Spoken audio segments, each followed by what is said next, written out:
कुमाऊं की काशी जागेश्वर धाम, जहां देवदारों के सांसों में आज भी गूंजता है महादेव का मौन, शराब के वरदान से बनी शिव की दिव्य तपोस्थली अल्मोड़ा। विशेष संपादकीय रिपोर्ट हिंदुस्तान ग्लोबल टाइम्स में अवतार सिंह बिष्ट। और देवभूमि यूँ ही नहीं कहा जाता, और हिमालय की गोद में बसे इस राज्य का हर पर्वत, हर नदी, हर वनखंड, हर किसी न किसी आध्यात्मिक कथा का जीवंत साक्षी रहा है। यहाँ ऋषियों की तपस्थली है, कहीं देवी देवताओं की लीलाएं और कहीं बलिदान की गाथाएं और कहीं मोक्ष का मार्ग। उन्हीं दिव्य स्थलों में जो है अल्मोड़ा की शांत, रहस्यमयी और अलौकिक वादियों के मध्य स्थित जागेश्वर धाम। हम लाइव हैं यहाँ से, और ऐसा यह तीर्थ है जहाँ पहुँचते ही मनुष्य को महसूस होता है कि यह आधुनिक जीवन की भागदौड़ से निकलकर सीधे किसी पौराणिक कालखंड में हम प्रवेश कर गए हों। और ये जो घने जंगलों और विशाल वृक्ष मानो हजारों वर्षों से तपस्या में लीन ये ऋषि हों। जटा गंगा की कलकल धारा शिव की जटाओं में बहती गंगा का एहसास कराती है, और मंदिरों की घंटियों की मधुर ध्वनि और हवा में घुली धूप और अगरबत्ती की सुगंध, पत्थरों पर उकेरी गई प्राचीन मूर्तियों की आकृति का अद्भुत मौन, ये सब जागेश्वर को एक धार्मिक स्थल ही नहीं बल्कि एक जीवंत आध्यात्मिक अनुभव बना देता है। और यही भूमि है जहाँ मान्यता के अनुसार स्वयं भगवान शिव ने तप किया, और जहाँ सप्त ऋषियों ने साधना की, और जहाँ श्राप से शिवलिंग पूजा की परंपरा को जन्म दिया, और जहाँ आज भी लाखों श्रद्धालु अपने भीतर के शिवत्व को जागृत करने के लिए यहाँ पर पहुँचते हैं। और हम भी यहाँ पहुँचे हैं। क्यों कहा जाता है जागेश्वर को कुमाऊं का काशी? और अल्मोड़ा मुख्यालय से अगर हम इसकी दूरी की बात करें, करीब 36 किलोमीटर दूर है। समुद्र तल से जो है ये 1870 मीटर की ऊंचाई पर ये जागेश्वर धाम स्थित है, और श्रद्धालु प्रेम से जो है कुमाऊं की काशी इसको कहते हैं। इसका कारण केवल एक धार्मिक महत्व का नहीं है, बल्कि यहाँ मौजूद जो है प्राचीन मंदिरों का एक विशाल समूह भी है।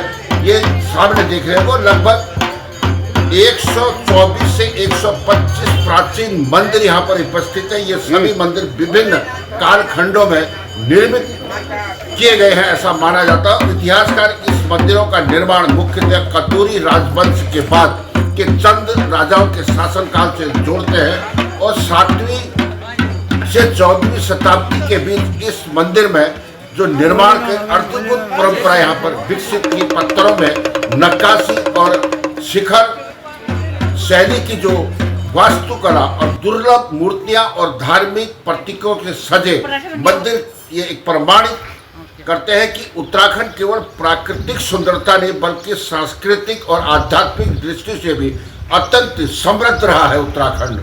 जब महादेव ने चुनी यह तपस्थली, और पौराणिक कथा कहती है कि एक समय भगवान शिव संसार के कोलाहल से दूर एकांत साधना को करना चाहते थे, और कैलाश की दिव्यता के बाद उन्होंने पृथ्वी पर ऐसे स्थान की तलाश शुरू कर दी, और जहां पूर्ण रूप से शांति हो, जहां प्रकृति स्वयं ध्यान में लीन हो। तब उनकी दृष्टि हिमालय की इन वादियों पर पड़ी। चारों ओर घने देवदार के वृक्ष खड़े थे, वातावरण में अद्भुत मौन था, और जटा गंगा का प्रभाव और अलौकिक ऊर्जा से भरा हुआ प्रतीक हो रहा था। तो महादेव ने इसी स्थान पर अपनी तपस्या के लिए चुना, और कहा जाता है कि वे यहाँ दिगंबर अवस्था में गहन समाधि में लीन हो गए, और उनकी तपस्या इतनी प्रचंड थी कि समस्त ब्रह्मांड की आध्यात्मिक ऊर्जा इस क्षेत्र में केंद्रित होने लगी। और आज भी कई साधक मानते हैं कि जागेश्वर की जो भूमि में एक विशेष दिव्य कंपन जो है हमेशा यहाँ पर महसूस की जाती है, और सप्त ऋषियों की पत्नियां और शिव का जो श्राप है इस कथा से जुड़ा है। जागेश्वर धाम की सबसे प्रसिद्ध कथा जो है सप्त ऋषियों से जुड़ी हुई है, और कहा जाता है कि इसी क्षेत्र में सप्त ऋषि तपस्या कर रहे थे, और उनकी जो पत्नियां आश्रम कार्यों में सहयोग करती थी। एक दिन जब वे जंगल की ओर गई तो उनकी दृष्टि ध्यान मग्न भगवान शिव पर पड़ गई। और शिव की दिव्य आभा, अलौकिक तेज और वैराग्य स्वरूप को देखकर वे भक्ति भाव में भर उठी और तब सप्त ऋषियों को इसका पता चला तो वे क्रोधित हो गए और उन्होंने इसे अपनी तपस्या में विघ्न माना और क्रोधवश भगवान शिव को श्राप दिया कि उनका लिंग पृथ्वी पर गिर जाए। और जैसे ही श्राप दिया पूरा सृष्टि जो है कांपने लग गई, देवताओं में भय फैल गया और देवताओं ने ऋषियों को बताया कि वे जिन पर क्रोधित हुए हैं वे स्वयं देवों के देव महादेव हैं। और ऋषियों को अपनी भूल का एहसास होने लगा। उन्होंने महादेव से क्षमा मांगी और इसी स्थान पर शिवलिंग स्थापित कर पूजा प्रारंभ कर दी गई। और कई श्रद्धालु मानते हैं कि यहाँ विश्व की शिवलिंग पूजा की शुरुआत का स्थल है। और क्या जागेश्वर धाम ही वास्तविक नागेश ज्योतिर्लिंग है?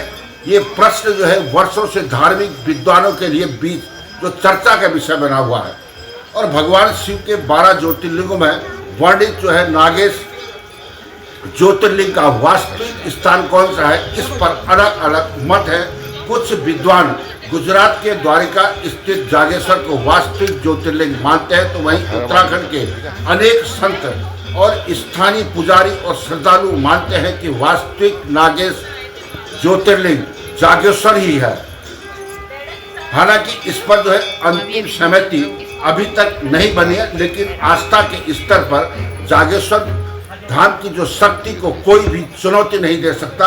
और महामृत्युंजय मंदिर की जो रहस्यमय शक्ति और जागेश्वर धाम का सबसे महत्वपूर्ण मंदिर जो है महामृत्युंजय मंदिर जो है माना जाता है। और यहाँ शिवलिंग की जो आकृति अत्यंत जो है रहस्यमय मानी जाती है और श्रद्धालुओं का विश्वास है कि यहाँ महामृत्युंजय मंत्र का जाप करने से अकाल मृत्यु का भय भी समाप्त हो जाता है और गंभीर रोगों से भी राहत मिलती है और मानसिक तनाव कम हो जाता है और पारिवारिक जो संकट है वो भी दूर हो जाते हैं। ये आस्था का विषय है, लेकिन हर वर्ष जो है हजारों श्रद्धालु विशेष अनुष्ठान करने यहाँ पर पहुँचते हैं। और आदि शंकराचार्य जागेश्वर आगमन की जो लोक मान्यता की जो प्राचीन समय में जागेश्वर धाम इतना शक्तिशाली था कि यहाँ मांगी गई हर इच्छा पूर्ण हो जाती थी।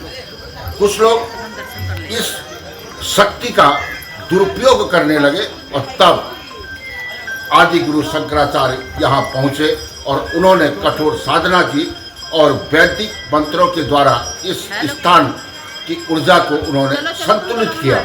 और कहा यह भी जाता है कि उसके बाद यह व्यवस्था बनी और यहाँ वही मनोकामना पूर्ण होगी जो धर्म, न्याय और लोक कल्याण से जुड़ी होगी। एक कथा जो है जागेश्वर को धार्मिक अनुशासन का प्रतीक भी मानती है।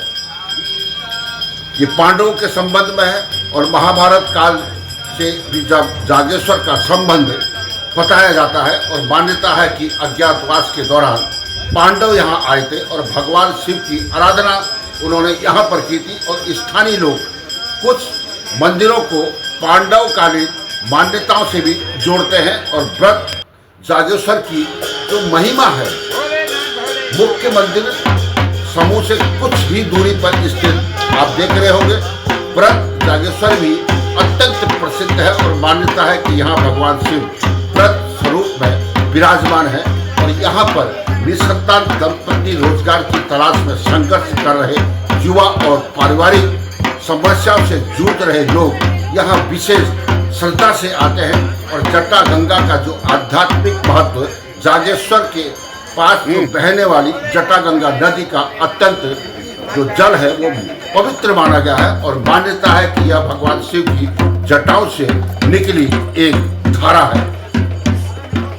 हिंदुस्तान ग्लोबल टाइम्स से मैं अवतार सिंह बिष्ट और आप लाइव तस्वीरें देख रहे हैं।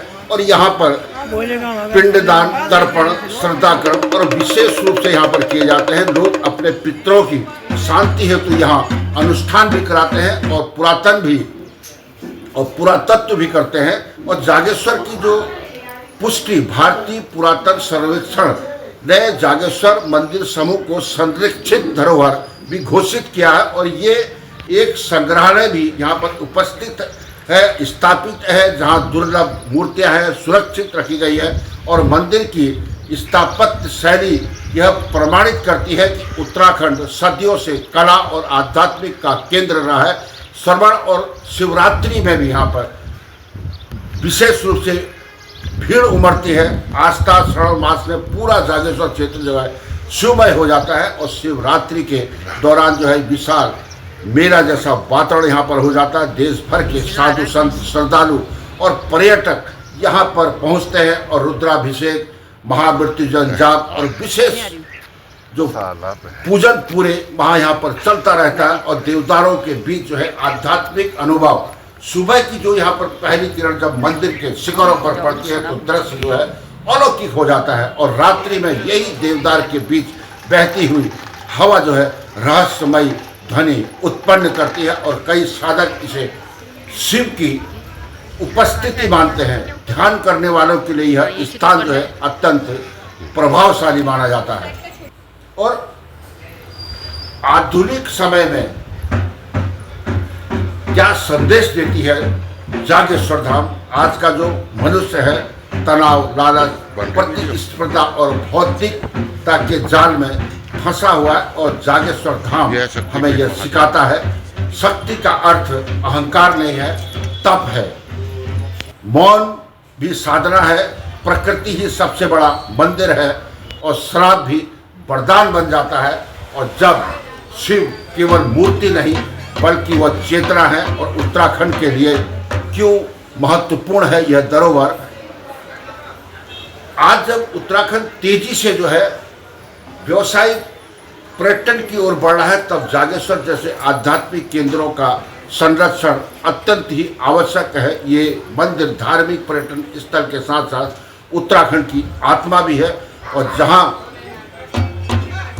संस्कृति है, यहाँ का इतिहास है और आध्यात्मिक पहचान है और जहाँ ईश्वर जागृत रूप में है। जब कोई श्रद्धालु जागेश्वर धाम पहुँचता है तो मंदिर की घंटी बजाता है और तब वह केवल पूजा ही नहीं करता, वह अपने भीतर सोए हुए शिवत्व को जगाने का प्रयास करता है। और शायद यही कारण है कि इस धाम का नाम जागेश्वर धाम पड़ा, अर्थात वह स्थान जहाँ ईश्वर स्वयं जागृत है और जहाँ मनुष्य पहुंचकर जो है अपने भीतर से जाग जाता है। और देवदारों की सांसों में आज भी महादेव का मौन गूंजता है। जटागंगा आज भी शिव की कथा सुनाती है और हिमालय आज भी कहता है यदि स्वयं को खोजना है तो एक बार जागेश्वर अवश्य आइए। हिंदुस्तान ग्लोबल टाइम से मैं अवतार सिंह बिष्ट, हर हर महादेव। और तुरंत हम फिर एक और आध्यात्मिक खबर के साथ आपके पास पहुंच रहे हैं।